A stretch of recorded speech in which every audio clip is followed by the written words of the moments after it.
गोदान मुंशी प्रेमचंद का एक श्रेष्ठ हिंदी उपन्यास है जो स्वतंत्रता पूर्व के ग्रामीण भारत की सामाजिक आर्थिक जटिलताओं में घुले मिले विषयों पर विचार करता है। कहानी होरी एक गरीब किसान के जीवन के आसपास घूमती है और उसके सपने को पूरा करने के लिए उसकी संघर्षों को दर्शाता है कि वह एक गाय की मालिक बनना चाहता है जो समृद्धि और सामाजिक स्थान का प्रतीक होती है। उपन्यास होरी के साथ शुरू होता है, जो बेलारी गांव का एक मेहनती किसान है जो गरीबी और इसके साथ ही सामाजिक अवमानना से जूझ रहा है। अपने कठिन प्रयासों के बावजूद होरी विनाशकाले विपरीत बुद्धि। कहानी गांवी जीवन की सुंदरता को कैद करती है, जिसमें ग्रामीण समाज के द्वारा झेले जाने वाले कठिनाइयों का परिचायक होरी की मुख्य धारा होती है। होरी की गाय प्राप्त करने की इच्छा कहानी का केंद्र बिंदु है, जो सिर्फ आर्थिक समृद्धि का प्रतीक नहीं है बल्कि सामाजिक मान्यता का भी प्रतीक है।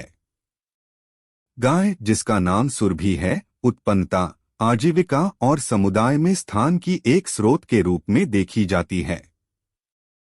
प्रेमचंद इस प्रतीक का उपयोग करके ग्रामीण समाज में मौजूद जाति व्यवस्था, आर्थिक असमानता और शोषण का मुद्दा करने में सफलतापूर्वक कार्रवाई करते हैं। जब कहानी आगे बढ़ती है तो होरी के परिवार गुणवत्ता में आता है, जो संयुक्त परिवार सिद्धांत में विभिन्न पहलुओं की झलक देता है। लेखक परिवारी बंधनों, पीढ़ी के बीच की युगलता और सामाजिक निर्देशों के व्यक्तिगत आकांक्षाओं पर प्रकट होने की पूर्व निर्धारण करते हैं। होरी की पत्नी धानिया, पुत्र गोबर और बेटी रूपा के साथ होरी के संबंधों की अद्वितीयता को प्रदर्शित करती है। धानिया का करुणा और सुथरा स्वरूप बनता है, जो कई ग्रामीण महिलाओं की चुप्पी लड़ती है। उसकी कठिनाइयों के सामना करने में सहानुभूति, जो अधिकारों में अच्छी तरह छिपी होती है, नाटक में गहराई और समझ को बढ़ाता है। उपन्यास ने एक विभिन्न गुणधर्मों का परिचय किया है, जो ग्रामीण जीवन की समृद्धि और उसके विभिन्न पहलुओं को प्रतिष्ठाता में लाते हैं। चालू समाजी स्थिति में भूमिका निभाने वाले चिरपिंग चरित्रों के माध्यम से प्रेमचंद ने समाज की नैतिक वस्तुओं की बहादुरी में नजर डाली है। लाला संकठा प्रसाद जैसे चालाक ऋणदाता से लेकर आदर्शवादी समाज सेवक मेहता तक, प्रेमचंद ने इन पात्रों का उपयोग समाज की नैतिक संरचना पर टिप्पणी करने के लिए किया है। विभिन्न विचारशीलताओं के साथ पात्रों की टक्कर से आप इसे सामाजिक और राजनीतिक परिदृष्टि से समझ सकते हैं। कहानी एक मोड़ पर बदलती है जब होरी उत्साह और सामाजिक दबाव के चलते एक नैतिक रूप से समस्याग्रस्त निर्णय पर पहुंचता है। इस कहानी के महत्वपूर्ण लम्हे में होरी के जीवन का एक महत्वपूर्ण रुख उजागर होता है, जिससे व्यक्तियों को उनके सपनों की प्राप्ति के लिए किए जाने वाले चयनों के साथ जीने पर विचार करने के लिए प्रेरित किया जाता है। प्रेमचंद कौशल पूर्वक होरी के सामाजिक और नैतिक दिलेमा को छूने में सक्षम हैं, पढ़ने वालों को उनके सपनों के पीछे जाने पर मजबूर करते हैं। उपन्यास की क्लाइमेक्स में एक दुखद पल आता है, न्याय और नैतिकता के बारे में प्रश्न उठाता है। होरी के जीवन का यह महत्वपूर्ण समय कहानी को अद्वितीयता और रूपांतरण की दिशा में ले जाता है। कहानी की निगाहें अवसाद के समाजशास्त्रिक परिप्रेक्ष्य में व्यक्ति के चयनों की कीमत पर विचार करने के लिए पाठकों को छोड़ देती हैं और यहाँ तक कि सामाजिक स्वीकृति के लिए भुगतान करने वाले व्यक्तियों के बारे में भी सोचने पर मजबूर कर देती है। उपन्यास के समापन में प्रेमचंद सीधे उपन्यास की नौटंकियों, चरित्रों और घटनाओं के माध्यम से ग्रामीण जीवन की कठिनाइयों का एक गहरा अन्वेषण प्रस्तुत करते हैं। उनकी अंतर्दृष्टि और मानव स्वभाव की गहरी समझ के साथ गोदान को एक अमूर्त निर्माण में बदल देती है, जो पीढ़ियों के बीच आत्मिक संबंध बनाए रखने में समर्थ है। गोदान एक साहित्यिक अद्वितीय बनता है, जो अपने समय के सामाजिक और आर्थिक परिस्थितियों का मुख्य स्रोत है, पढ़ने वालों को एक शिक्षाप्रद और आत्मनिर्भर सोच का सामर्थ्य देता है। यह एक साहित्यिक कला का अद्वितीय उदाहरण है जो समाज के विभिन्न पहलुओं को छूने का साहस करता है और उसे एक महत्वपूर्ण स्थान में रखता है, जहां नैतिकता, इंसानी आस्था और आत्मसमर्पण का मूड आत्मनिर्भरता की ऊंचाई पर पहुंचते हैं। मुंशी प्रेमचंद की भाषा शैली बहुत ही सुंदरता और सार्थकता से भरी होती है, जिससे पाठक को कहानी में खोने का अनुभव होता है। इस उपन्यास में समाज की अनेक विवादित मुद्दे प्रस्तुत किए गए हैं, जो समृद्धि और समाज में बदलाव की आवश्यकता पर ध्यान केंद्रित करते हैं।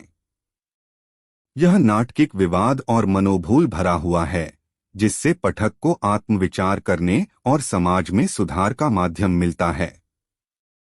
गोदान मुंशी प्रेमचंद की साहित्यिक दक्षता का प्रमुख उदाहरण है, जो उनकी दृष्टि, उम्दा व्यक्तित्वता और सामाजिक संवेदनशीलता को प्रकट करता है। इस उपन्यास के माध्यम से हम भारतीय समाज की सच्चाइयों को देख पा रहे हैं, जिसने हमें नैतिकता और इंसानियत के मूल मूल्यों का मूल्यांकन करने के लिए प्रेरित किया है। गोदान एक ऐसा श्रेष्ठतम उपन्यास है जो अपने समय के सामाजिक, आर्थिक और मानविक विमर्शों को परिचित कराने के साथ साथ हमें जीवन के महत्वपूर्ण पहलुओं पर विचार करने का मौका देता है। प्रेमचंद की कल्पना और रचनात्मकता ने गोदान को एक ऐसे उपन्यास में बदल दिया है जो समाज, नैतिकता और मानवता के मुद्दों पर अद्वितीय प्रकार से जोड़ता है। होरी के किसान कथा के माध्यम से प्रेमचंद ने ग्रामीण भारतीय समाज की गहराइयों में घूमा है और उसके सभी रूपों को चित्रित किया है। उपन्यास में सामाजिक विभेद, आर्थिक असमानता और जातिवाद के प्रश्नों पर प्रेमचंद ने बृहद धाराओं में चर्चा की है।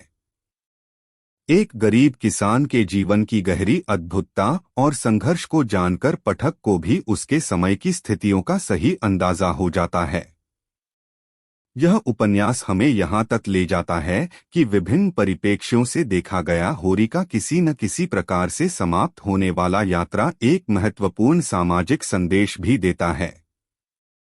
गोदान को पढ़ते समय हम अपने समाज की समस्याओं और मूल्यों को अच्छी तरह से समझते हैं और इसे एक साहित्यिक यात्रा के रूप में अनुभव करते हैं, जो हमें समृद्धि, नैतिकता और सामाजिक न्याय की महत्वपूर्णता का साक्षात्कार कराता है।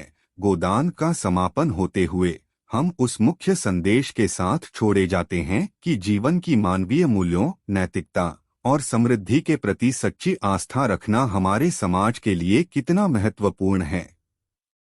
प्रेमचंद ने होरी के किसान कथा के माध्यम से जीवन के संघर्षों और समाज के विकटताओं का परिचय कराया है, जो आज भी अपनी अद्वितीयता और महत्व के लिए प्रसिद्ध हैं। गौरतलब है कि गोदान का अर्थ है गोवर्धन गाय की दान। यह शीर्षक 7वें स्वर्गीय रुद्रदत्त विमल की कहानी से आया है, जिन्होंने अपनी गाय को भगवान विष्णु को बलि के रूप में चढ़ाई थी।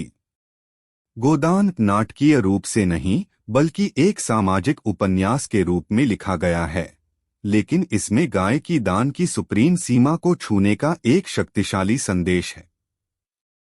प्रेमचंद की भाषा और विवेचना ने इसे एक साहित्यिक अद्वितीयता का प्रतीक बना दिया है, जिसने भारतीय साहित्य को एक नए स्तर पर ले जाने में सहायक होता है।